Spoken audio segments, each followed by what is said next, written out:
They misdiagnosed me with a tumor when really it was a blood clot in my brain. And when I went to the chiropractor and they adjusted my neck, they ripped the artery to the brain. So I had no blood support to the backside of my brain. And all of a sudden the floor flips upside down and the floor is the ceiling and the ceiling's the floor and I can't see. The good news is we hope scar tissue forms around it, but the bad news is you could die any day.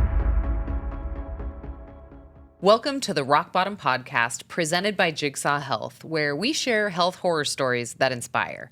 Today's guest is Darlene Santori, better known as Coach Dar. After suffering a life-altering stroke in her 20s, she chose to rebuild her life from the inside out. Now she helps professional athletes, executives, and high performers develop resilience, navigate adversity, and perform under pressure.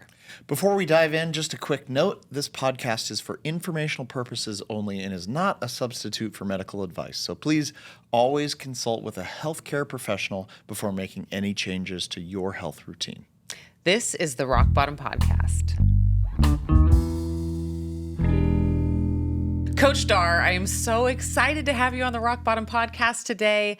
You are well known for your mental mindset coaching for the Phoenix Suns. You have a best-selling book called The Art of Bouncing Back, and you're overall just a total BA. I can't say it. Dollar sign. But anyways, it's just such an honor to have you, and I know that you have a very interesting health odyssey, and thank you for coming on the show to share it with us today. Oh, I'm so grateful that you had me, and I'm so grateful that you said yes to your journeys that you've been on because it's making the world better.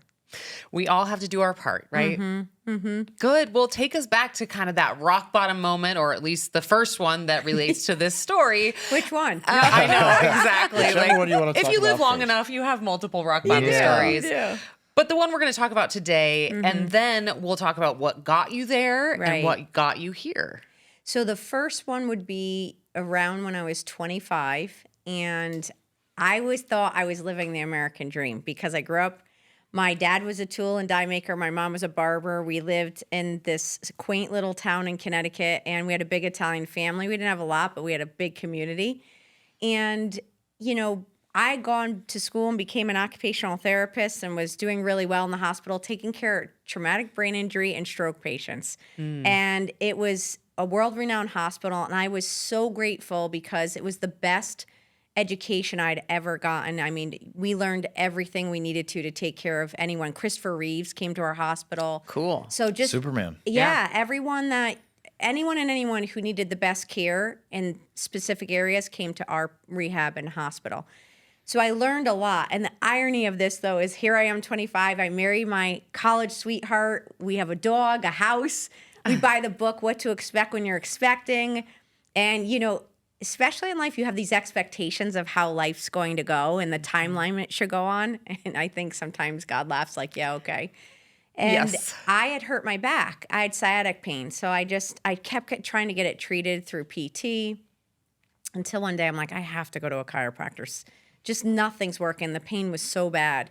And so I went, I'd never been adjusted. I went and got adjusted and I left, and sure enough, it helped my sciatic pain. But then I went to work a couple days, I think after that, and I'm at the hospital, and all of a sudden the floor flips upside down and the floor is the ceiling and the ceiling's the floor and I can't see.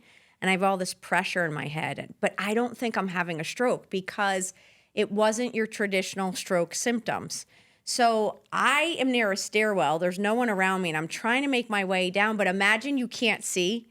It's as if this whole room's flipped upside down, and you're trying to figure out how to walk in it. Yeah. Oh, wow. And your brain is just not registering correctly. So I have to just feel my way down. I have to kind of disassociate from seeing to just feeling and not fall, because I'm thinking if I fall, I am going to have a brain injury. Yeah. And I make my way to the bottom of the stairs, and at least the visual clears up. I still have pain in my head, but I thought it was a sinus. It was November, that time of year. I thought it was maybe a sinus infection or something. So I remember calling my father, because my ex-husband at the time was working, and I said, you better take me home. Something's just not right. I don't know if I have a sinus infection. And the long story short on it is, it was found too late by the time they found it because they misdiagnosed me with a tumor when really it was a blood clot in my brain. And when I went to the chiropractor and they adjusted my neck, they ripped the artery to the brain. So I was bleeding in my brain. And so your body is fed through your carotid arteries in the front, and your vertebral arteries feed the backside of the brain. And so this one got ripped back here. So I had no blood support to the backside of my brain. And I didn't know. The artery was ripped. Yes. When they adjusted like the in neck. half. Yep. It tore. Did it clot up itself? Yes. So what it did is when it happened, they ripped the artery and then blood started pooling into the vessel, into the artery, until it blocked off blood supply. So it came together. And the hard part about that is because when they read the first scan, they saw something, but they saw that as a tumor instead of a blood clot. So it yes. couldn't get treated at the time. And the scan was before your adjustment, correct? No, the scan was after. Okay, so after. the adjustment truly is what caused everything. Yeah. And it's one of those things that, my friends are chiropractors. It's a freak thing that could happen, but it happens more often than not, and people have died. I mean, I know people that have died from it. So I just, again, my friends are chiropractors. I think they do great work in certain areas. I would not have my neck manipulated like you see. I mean, if you go to YouTube and you watch it, it's actually frightening when you watch it. It is really funny that you say that. I've only been to the chiropractor maybe like a couple of handfuls of times in my life, but I always have the most anxiety about getting my neck cracked like that because it just feels kind of so like unnatural, and you're just like, I am trusting this person a lot, and it's your neck, right? Yeah. Like, and then now hearing this story, I'm like, I don't think I can probably ever do that again. No, Well, you're gonna be even more anxious. there's a lot of other things that they can do that could help you get the adjustment or the nerves to be able to fire and things like that. So, but it was hard because at that moment it changed everything. So they said, the good news is we hope scar tissue forms around it, but the bad news is you could die any day. Because if this clot dislodges, if you cough too hard, I was training for a marathon, stop running. You can't have kids because if you get pregnant, it'll push the clot. And so I went to a high risk group, and the doctor's like, I know I could say this because I have children, but Dar, if this was me, I would not put myself in a situation to risk. You're at 90% of dying if you get pregnant. And the baby could live, but it will have no mother. And I was like, I'm 25. Oh, that's traumatizing. I don't know what to do with this. And what was the thoughts going through your head at that time? It was really, I didn't even talk about it a lot. And because it was so hard for me, I was the one that took care of my patients. I didn't know how to be the patient. I couldn't even comprehend. So I actually masked a lot of the symptoms I had. I didn't even tell people. I mean, I would just lose vision and it'd come back because I just did not want to lean into that this was happening. It was almost like I couldn't deal with it. And also being an Italian woman, I felt like I couldn't wait to have a family, and now I couldn't provide a family, and then it felt weird as a wife at that time. So I just was carrying a lot, and I masked it at the time, and I just threw myself into work. And once you're told you could die any day too, you kind of go, oh, all right, well, I don't really have fear of what people think then. So I was like, I'm going to go fix healthcare. Wow. I went back, so I remember applying for a job. Our hospital was very large, and the COO was this woman. She was amazing. I applied for a very large position, which I was not qualified for. And I remember, But you're like, what do I have to lose? oh yeah, I was like, I'm fixing this because there's certain things that are broken in healthcare. And so I loved that this woman sat with me. She goes, hey, Dar, you're not getting this position. I'm like, I'm not even interviewing for it. She goes, no, hell no, you're not even qualified. She goes, you need to go back to school to help figure out how to run business too. I was like, is that what I have to do? So I went back to school for business while I worked at the hospital. And then I took over at 28. I was president of a healthcare company and tried. I really did try to say, like, what could we do to make healthcare better? Hence why I really love when I see people fighting the good fight to say, what could we do outside of the normal restrictions to help people wake up to take care of their health? Yeah. Because Amen. as I've learned, you have to be an advocate for yourself and for your health. Boy, that is so true. I mean, Yeah. it's kind of amazing how much this has been a theme on the show with various guests that we've had on. And it always comes back down to no one's going to save you. You have to advocate for yourself. Yes. How did you and your husband at the time like navigate through that? So you were 29, you're president. 25. Well, 25 when when it he had the happened. stroke. When it happened. And then by 29, you're the president of the 28, hospital. Yeah. 28. Yeah. So that all happened in 3 years. That's Oh, yeah. that's I went speaking of bouncing back. all in. I mean, I really went, but that was not good in some way and probably not good in some ways because I threw myself into work because I felt like I was disappointing at home. I really did. And So you were trying to earn your worth other places. Yep. And that didn't work. Right. That didn't work. And you know the tools. And I would say, we've got to talk about this. And I thought maybe we'd do surrogacy or adoption, but that wasn't what he wanted at the time. And he was a really amazing, like all-American athlete. And I thought, we are going to have the sickest kids in sports. I'm going to hurt the height meter, but but I find that I have just a strong faith. I just feel like things happen for a reason and you could use them to fuel you because I never intended to go into pro sports. That was not, I grew up in sports. My dad had me watching film of everything. We would break down film of the New York Giants, the New York Yankees, everything. And I used to go, what are we doing? Never knowing it was setting me up because being an occupational therapist and neuro, mindset and human behavior is everything that I studied. So when I went into business, I just started to apply neuro and all of this to business. And I was like, leadership is human performance. Everything in leadership is getting a team, is around buying into a vision.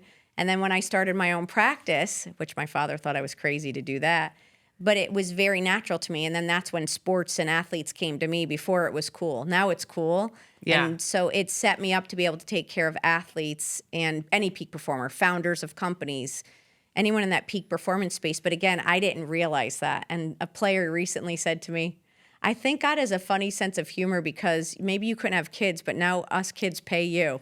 Now you just have really giant kids. Yeah. Very, very large ones. Yeah. I do want to get into what you do for pro athletes and how you help Sure. them with their mindset, but Right. I want to sort of finish off the story. So you were 25 and the clot eventually dissolved. Is it still there? Yeah, I've had 3 strokes now. Okay, so Yeah. now let's get to that. So you more became of the that president story. of the hospital at Sure. 28. What happened next? So was running the healthcare company along the way. And in that company, we ran other companies within it. It brought me to Nashville because one of the companies was a record label. So I was in Nashville helping with a record label and healthcare. And all of that was great. But again, it was just all numbing at that point. I learned a lot about business. And then 2008 is when I started my own practice. And I didn't know, it wasn't what it is today. It was just, I'm going out and I'm going to start and help people the right way and the best way that I can. And I was divorced by that point. And 2008, 9, 10 was when that was starting to form. Then I moved to Nashville full time because I had some connections there and felt really called to move there. And was doing great in Nashville and started growing my business there. And then I got called to come out to help a company in Arizona and thought, I'll be there a year, I'll help them, and I'm going back to Nashville. But as that was growing, then that company grew, and then the Phoenix Suns had reached out, and so then I ended up helping the Phoenix. It was 1 player, then it was 2 players, then it was the team, then I was traveling with them, and now I don't travel with them anymore, but I have individual players in all the sports, so NFL, NHL, NBA, MLB, so all different sports now. But again, I want to just say to people listening, I really believe when you keep sharpening your iron and you are in a servant leadership mindset, the people that you're supposed to help will come to you. You don't have to force it. You don't have to chase it. The energy of someone trying to force themselves in a room never feels good. But if you just keep getting up, being the best version of yourself with excellence as your standard, and in a we-centered approach, you'll attract exactly who you're supposed to help. And that's because people say, how'd you get in sports? And I'm like, I didn't chase it. It came to me. And Sports got into you. Yeah. I mean, I think literally out of the womb, my father put sports in me. Right. I mean, we did everything together. But the journey along this way, as I was building those companies, when I came to Arizona, I had my second stroke right about the third year being here. And it was one of those days where I knew it was coming. I went to go throw something out with my right hand and my left hand dropped it. Wow. And then I went to go put concealer. I was trying to put concealer under my eyes and I started putting it on my lips. And that's called motor apraxia. So What year was this, the second stroke? Okay, let's see. I've kind of lost track now. I think it was around 40, somewhere around there, 40, 41. Age 41. Okay. Maybe. And then the last stroke, and then I got through that. And then the third stroke was probably about 2018. And that was the worst one. I woke up with a headache on a Monday, and by Friday, it was the worst pain I'd ever felt. And I went to go see a client, and I remember staggering across the parking lot and going, this isn't good. And I was so focused on seeing this client because we only see each other once a month, and he's an amazing executive of a huge company, and I thought, I've got to see him.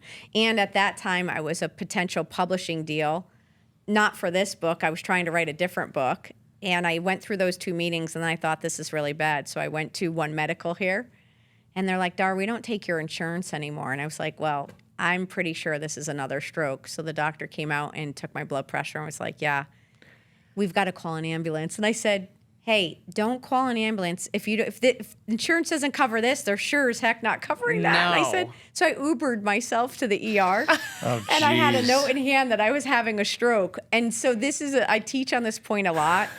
Once you've been through enough hard, it's not that it's not hard and you don't feel all the emotions. You kind of, I would imagine, because I've helped Navy SEALs, when you've been embattled enough and you're literally called out back onto the field there, every time you're called out, it's still hard, but you know the hard now. And Right. that's how it felt by the third one. I said, I got to the ER. I had like this smile on my face with a note because I knew it was going to happen. And Lay's like, why are you laughing? I go, I've been through this rodeo. I go, I just need a charger for my phone. It's going to go down.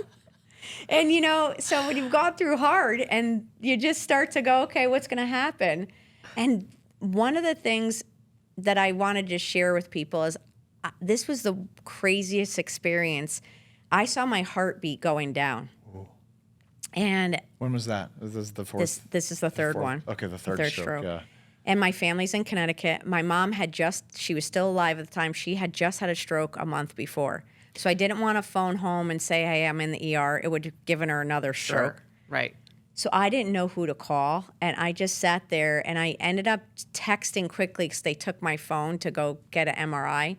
And I just said to my best friend, I said to her, hey, I'm at Honor Health. I think I'm having another stroke, but I didn't say which one. So she's like, oh, great. And I left my phone, and as I'm going, my heart monitor is going down. And I could see everyone's face getting concerned. And I thought, am I going to actually watch myself die? Is this like what? This is surreal. And I thought, if I live, I've got to teach this. We're all waiting to coast. Like so many people just want that flatline and they don't realize it. They're like, gosh, if things could just be easy. Could our kids' life just be easy? Could this month of work just be easy? Could our marriage be easy? But when you ask for easy, you're almost flatlining. Because sometimes when you keep doing the easy thing and you don't put effort into it, what does it do? It just goes flat. And the fullness, the heartbeat ups and downs is what makes the marriage. It's what makes the business. It's what makes life. It's the ups and downs. You have to experience it to get the fullness of life. So don't wish for it to be easy. Just get stronger in the hard. Gosh, that is so good. I mean, just truth bomb right there.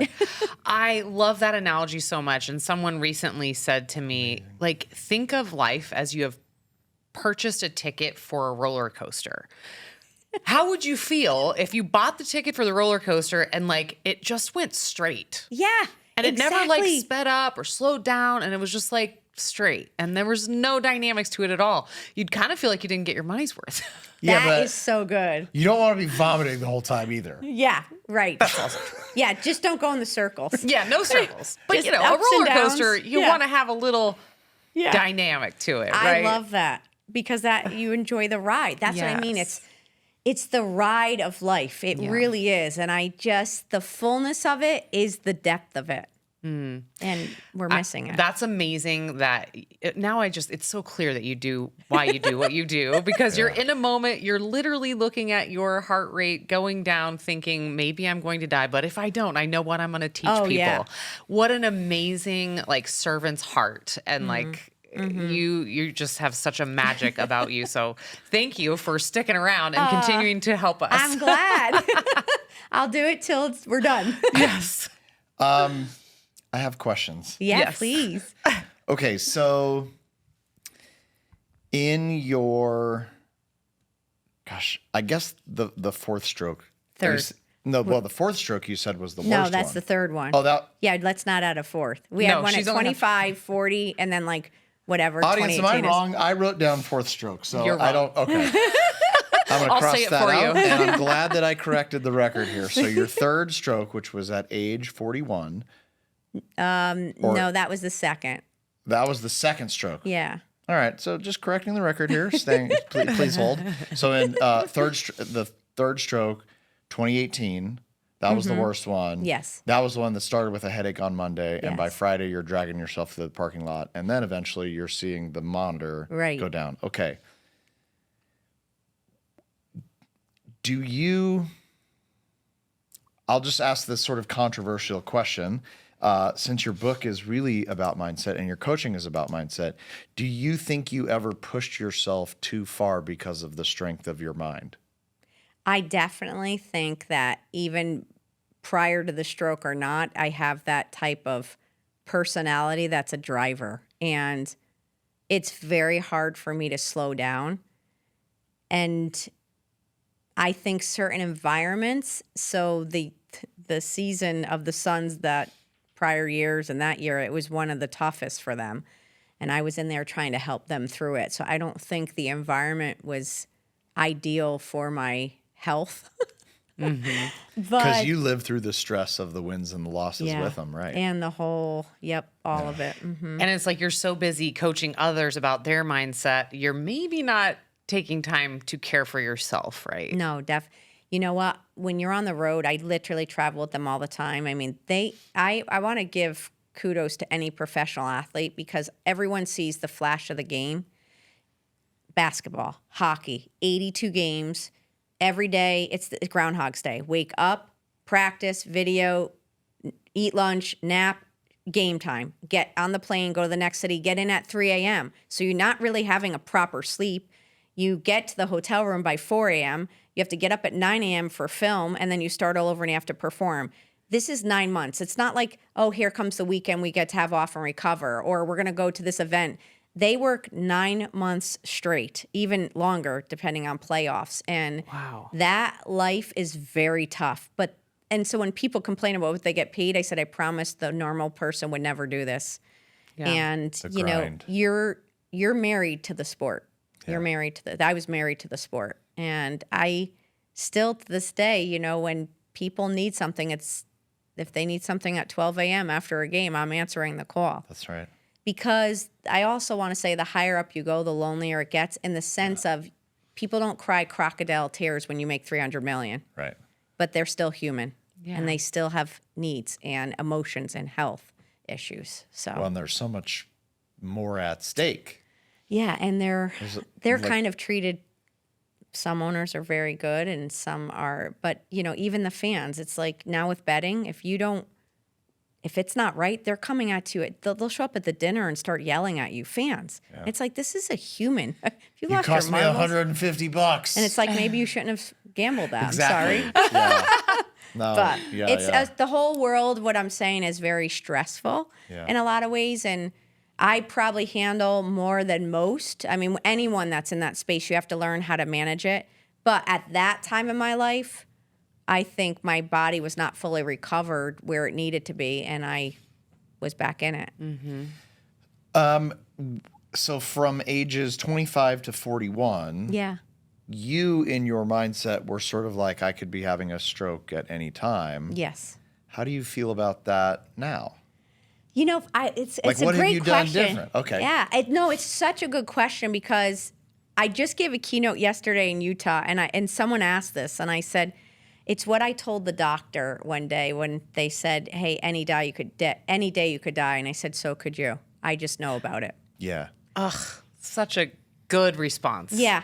And such a true response. It is. I said, Yes. because we don't know who has a widow's maker. We don't know when a blood clot's going to go off. We don't know what our blood pressure is going to do, what virus we'll get. I said, so we could all choose to live in fear, but I'm not choosing not to live in fear. And also, that's why I am so sold out to the mission of the work that I'm doing that I can't comprehend doing anything else, because when I go out, when I go home, I'm going on empty. I will have given everything financially, physically, emotionally. I'm giving it all back to the world, because when I can't take it with me. So everyone's you're gonna get it until I go, because that's the only way I know how to live.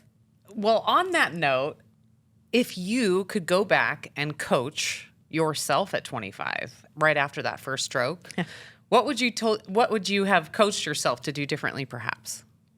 Maybe nothing. No, I mean, I don't regret the things that had happened, because it's where I am today, and I would have never helped all the people I have around the world. But damn it, it's a tough lesson to learn to get there. Yeah. However, I probably would have said you've got to deal with the stuff that you're not talking about earlier on, because What were you not talking about? I took the burden on without offering that to my ex-husband of, I don't feel like I could be a wife. I don't feel like I'm also, I know I'm Italian, but I actually can't cook well. My family cooks very well, so I'm not even very good domestically there. And I just felt like, I am so not showing up like how I was, taught about an Italian woman. And then I couldn't provide a family, and I can't feed my husband. I'm like, what am I doing here? And he would not have cared, but I just took that on. And we actually recently, just this past year, kind of talked about some of it.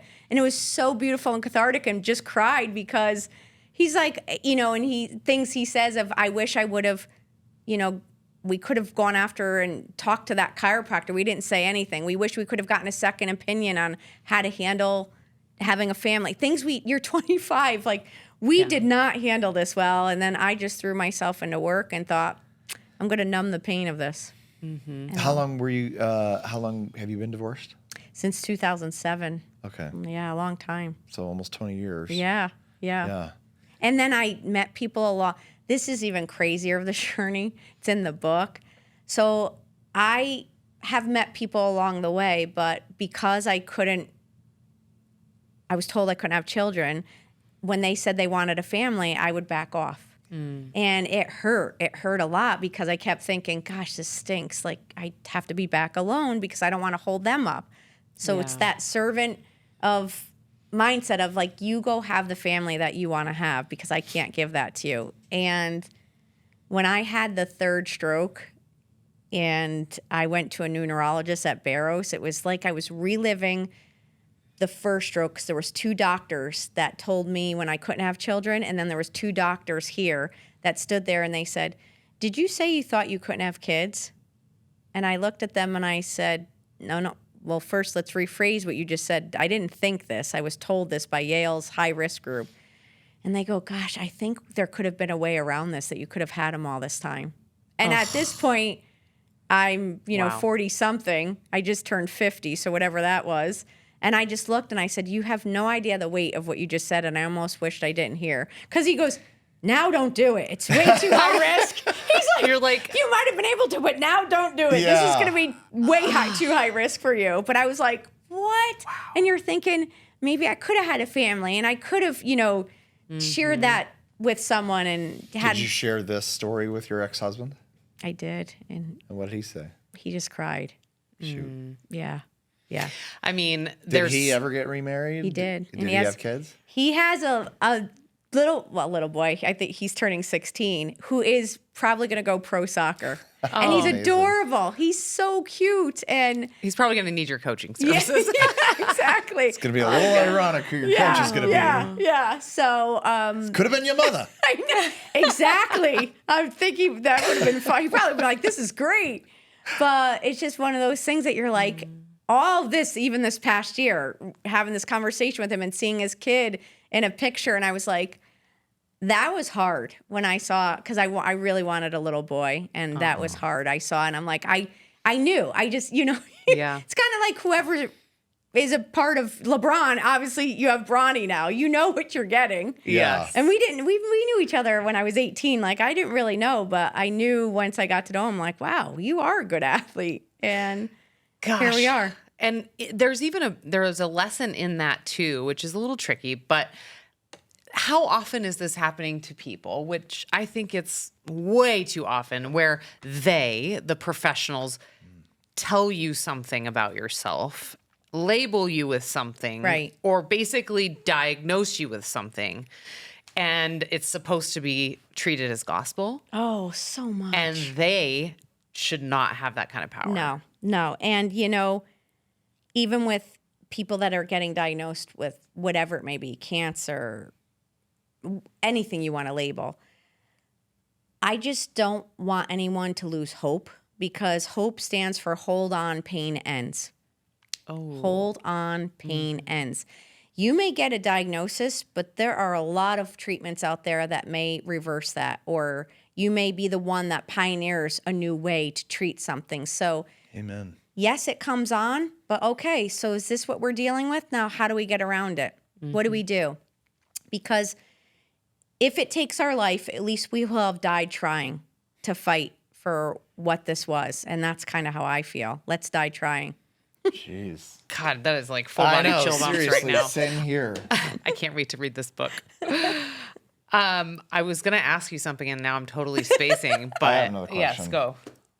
When you had your first stroke and there was the clot in your neck from the chiropractic misadjustment, did they try any sort of medications or blood thinners? Yeah, blood thinners. I was put on all of it. But for whatever reason, I was just getting bloody noses so bad, just bleeding. And so then they lessened it up. And then I went to like just the aspirin. And then I got myself off the aspirin. And they tried different things. But it was, again, especially at that time, I'd gone through so many MRIs. I mean, I could still hear that, like how an MRI is in my head. Every time I go for it, I'm like, oh, I hate that noise. But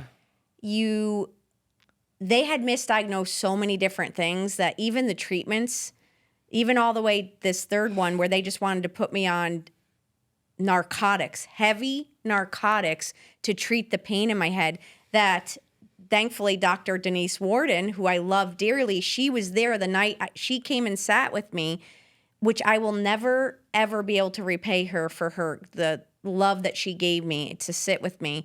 But she's like, do not take those. Those are highly addictive. Like, you don't know what's going to happen, and you're having a stroke, and we're going to get you out of here. And they wanted to do epidurals. She's like, no. Like, she just, everything they kept trying to do, she's like, no. And I was like, no. I said, I'm not doing any of it. I want to get out of here. So Dr. Donese Worden, recent guest of the Rock Bottom podcast, you mentioned before we started filming, you were like, well, I wanted to watch some of your guys' shows. And I was like, oh my gosh, Dr. Donese. Yes. So how do you know her? How did you think to call her in? And her episode, audience, awesome. Amazing. Yes. Her big message, ironically, was how patients in the hospital need an advocate. Yes, exactly. And here you are, one of our very next episodes. Yes. Just Yep. coincidentally out of nowhere. Exactly. On that. Coincidentally. I had been seeing her as my doctor then, and, she was just doing my labs, functional medicine I was using her for, and I loved her. I love her. And so, I mean, just how grateful was I that she happened to be my functional medicine doctor then. She was checking my labs. So when this happened, I really had no one to call. Yeah. And I didn't know what to do. And I just remember my best friend, Jess, that she knows, she's like, let's, when she came there, she goes, let's reach out to Dr. Worden. And I called her, and I just thought she was going to maybe talk to me on the phone of what to do. No, she said, I will be right there. And she slept in the hospital with me. It's amazing. She's amazing. Gosh, really that amazing. is love right there. Yes, and I love her. kept you away from the opioids, Yes. I assume, is what the painkillers were that they wanted to put you on. Did Dr. Donese put you on anything? No, I ended up just what would naturally my blood work needed at the time. Right. But having been an occupational therapist treating stroke patients, and this being my third, I remember I went and got some rest on the East Coast, and then I came back. But the symptoms actually got a little bit worse when I went home before they got better. I mean, it got to where I couldn't use my hands really well. My speech, I started to have what was aphasia, where I knew what I wanted to say, but I couldn't say it to you. But I had to work. That's the thing. I'm like, how am I going to do this? I speak for a living. Right. So I remember putting myself 2 months after going to do a speech, and I sat on a stool because I would still stagger. And I used to say, I'm not drunk. This is just how I walk. But I did all my own rehab because, again, insurance didn't cover my hospital stay. They didn't cover my rehab that I would have needed. So I took a hit on all of that. And it was just such a recovery that I had to do, from the financial to the physical to the emotional of it. But I did it one day at a time. I would do all my own rehab exercises with my hands and my brain and trying to get it to work. Everything I would have done with a patient, I was doing with myself. And, you could rewire your brain. You could literally rewire your brain. I'm living proof of that because it was not functioning the way it should. And thank God you had that history to be able to apply those things yourself. Like what a gift that you never knew that was going to come into play. Even fighting right? the insurance companies. I mean, it was a fight to fight the insurance companies because I get another bill, $10,000, $50,000, $75,000. And I was looking at these bills and I'm like, listen, first of all, I'm trying to get myself back working, so you're going to have to work with me. I'm giving as much as my savings I could to them. And I started in this because I was pissed off at healthcare. Now I was really pissed off at healthcare. And then I saw illegal billing. I would look at a bill and I'm like, how is this? And who's this doctor? And they said, oh, they came in the room when you were there. I said, well, number one, you billed it as outpatient. I was inpatient. So you're illegally billing about this. And then they would just take it off the bill.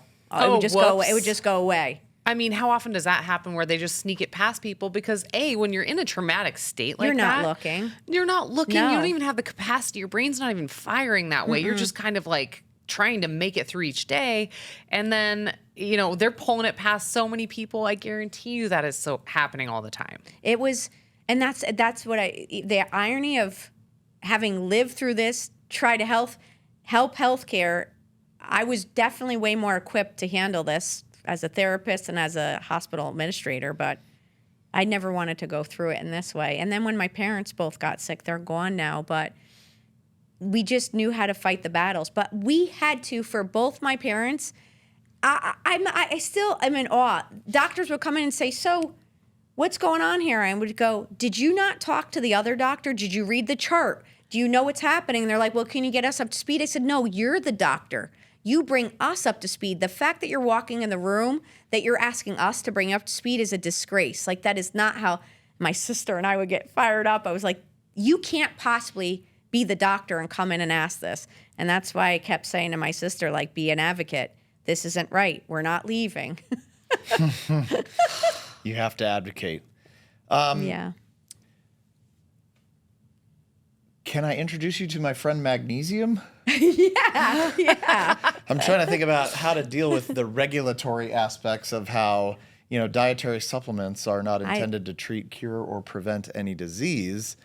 But there's a really important role that magnesium plays in the body, specifically with relation to blood pressure, with that's not the only thing that it does in the body, Right. but it plays a big role. Do you take any magnesium? I take magnesium glycinate. Glycinate, yeah. Okay, Yes, that's I a take great about, form. it's from, I don't know, it's whatever the supplements that I get from Thorne. Is that Yeah, one? that's a good So brand. I don't, but I mean, that's all I take is magnesium glycinate, and I think I take about 500 milligrams Okay, that's good. Yeah. every night. That's good. It probably helps you sleep. Well, no, I need something else because I don't sleep, but that could be because of me being 50. Well, maybe we should also look at some magnesium L-threonate, Yes. adding that in. Yes. Because that happen to know a crosses good brand. The blood, Yeah, because it the crosses blood-brain barrier, blood-brain and it is very good barrier. for the brain. And you might need more. So let's talk about Okay. magnesium dosing. Sounds good. In general, Mildred Seelig, Dr. Mildred Seelig, wrote a book called Magnesium Factor, and she recommends 5 milligrams of magnesium per day per pound of body weight. Okay. So at 100 pounds, you should be getting at least 500 milligrams. I never would guess a woman's weight. I'm just right throwing around the there. math. I'm just throwing some math Yeah. out there.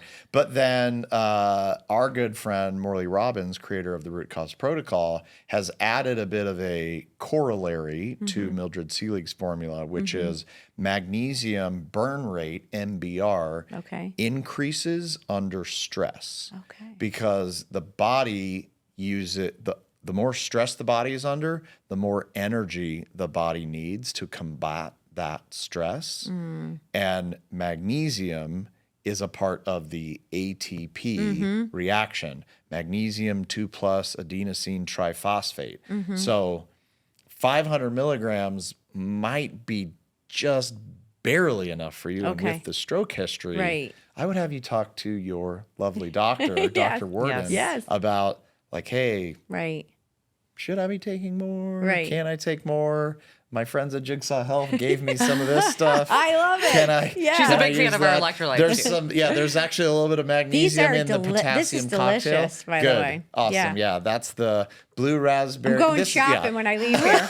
Yes, you. All right, yes, the you are. commercial's over. Yeah, okay. This turned totally into a commercial, but I had speaking to of- I had to bring it up. Yeah, no, of of course. course. Yes, I had to bring it up. Yes. The audience would. And for people to know that magnesium helps with this. Yeah, I would encourage everybody, research on your own, talk to your doctor. This is not medical advice. This is, Right. just friends talking, trying That's to right. help learn from each other. Right. That's the whole point of the Rock Bottom Right. podcast, is to learn from the stories of others. And so Yes. we appreciate you being transparent. That's why we try to ask some of the harder questions.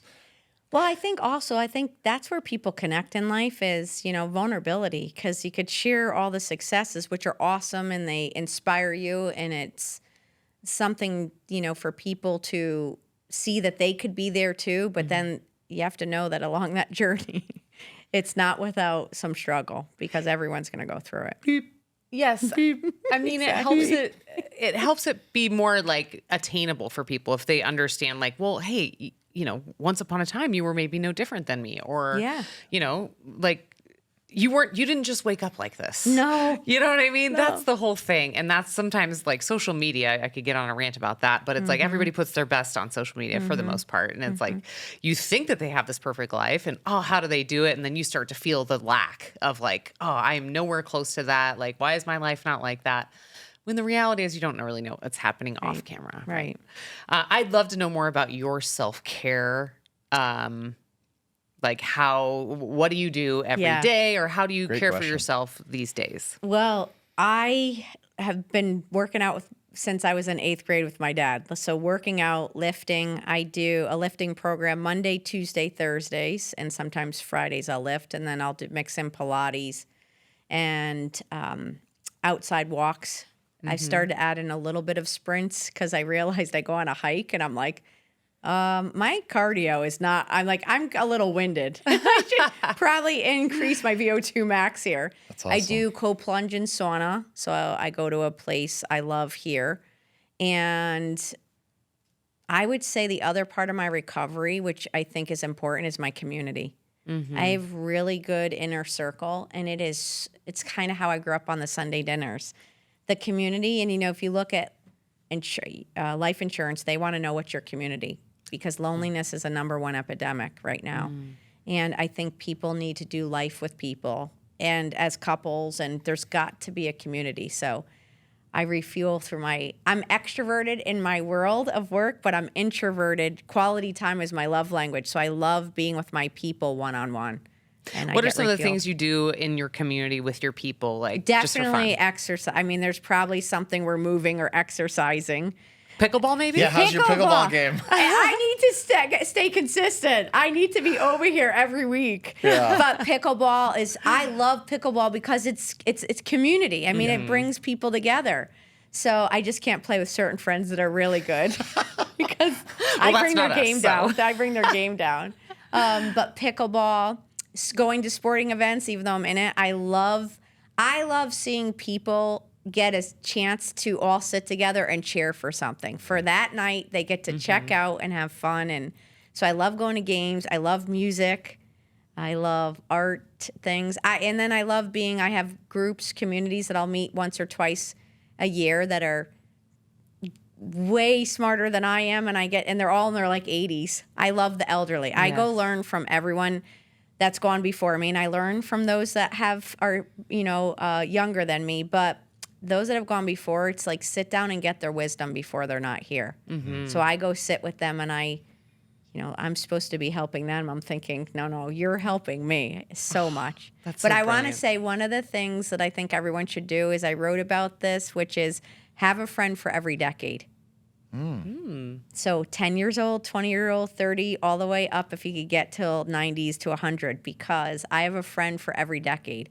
I have this little girl, Lainey, she's now 14, but she started as my 10-year-old decade. And I'll go, Lainey, what do you think of this? And I'll talk to her about things and her perspective versus the 90-year-old versus the 40-year-old versus the 60-year-old.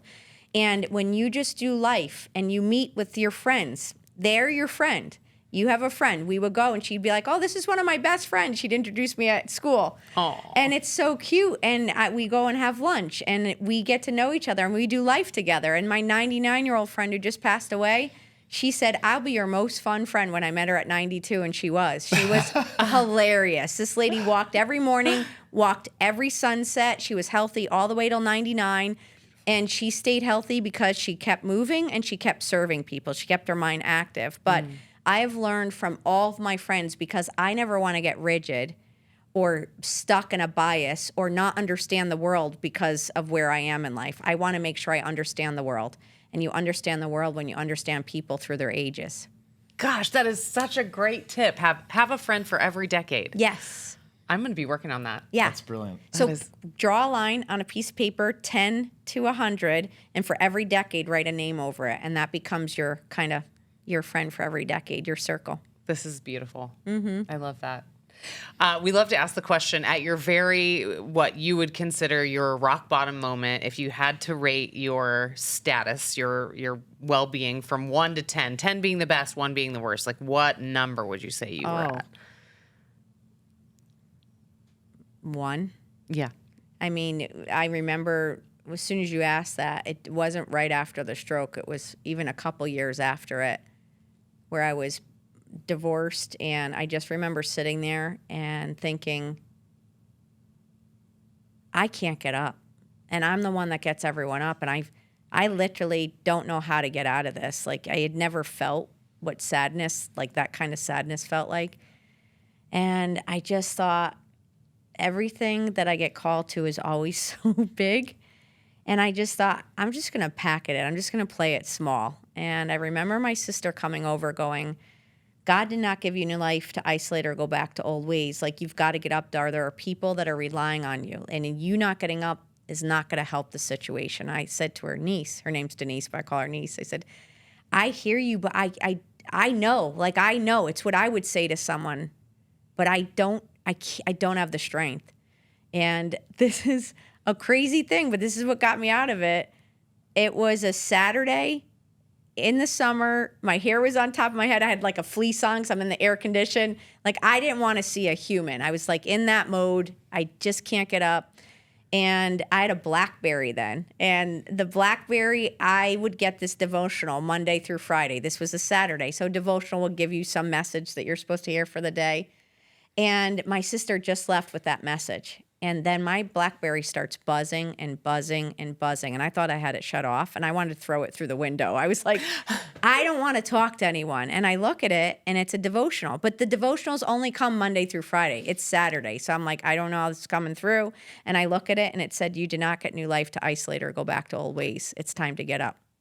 What? And walk your mission. And that's like what the message was. And I had just said before that went off, kind of like as my plea to God. Like, I was like, God, if you have strength, you're going to have to give it to me because I don't have it. I want to serve this mission you're calling me on. Like, I want to do whatever it is that I'm supposed to do. And at this point, I had already left a lucrative career because I knew I needed to go reach people, which was already risky.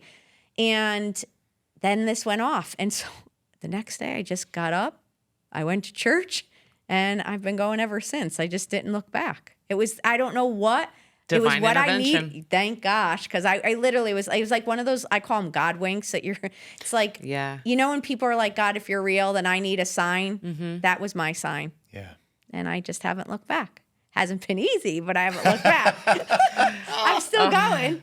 So. Keep on going. Well, Yeah. what's your number on a daily basis today? I generally would say I'm probably about an 8 or 9. It depends. I still get like health issues or nerve pain or things that come up. So if those are We're coming going to take in, you shopping to solve all that. yeah. But I still get these things that throw me off that no one would know. And if you're living with me every day, you'd be like, oh, dar, like, you know, something I got to slow down or do. No one sees that, but they're like, geez, what are you, freaking 90? We got to do this or wait for this. Or I got to, you know, like, oh, I can't hike today because my foot is killing me. You know, no one knows that. But if you're in Right. my space, you'd see. But again, it doesn't hold up my everyday life. And when I'm not hurting or, you know, feeling any of that, I feel overwhelmed with gratitude because I'm just grateful when I have a healthy, like, full day. Like today, I feel like on all cylinders. I'm like, oh, this is awesome. Oh, it's so good. I mean, So, you're radiating that. yeah, So it's yeah. beautiful to see it. Yeah, so I just pray for those.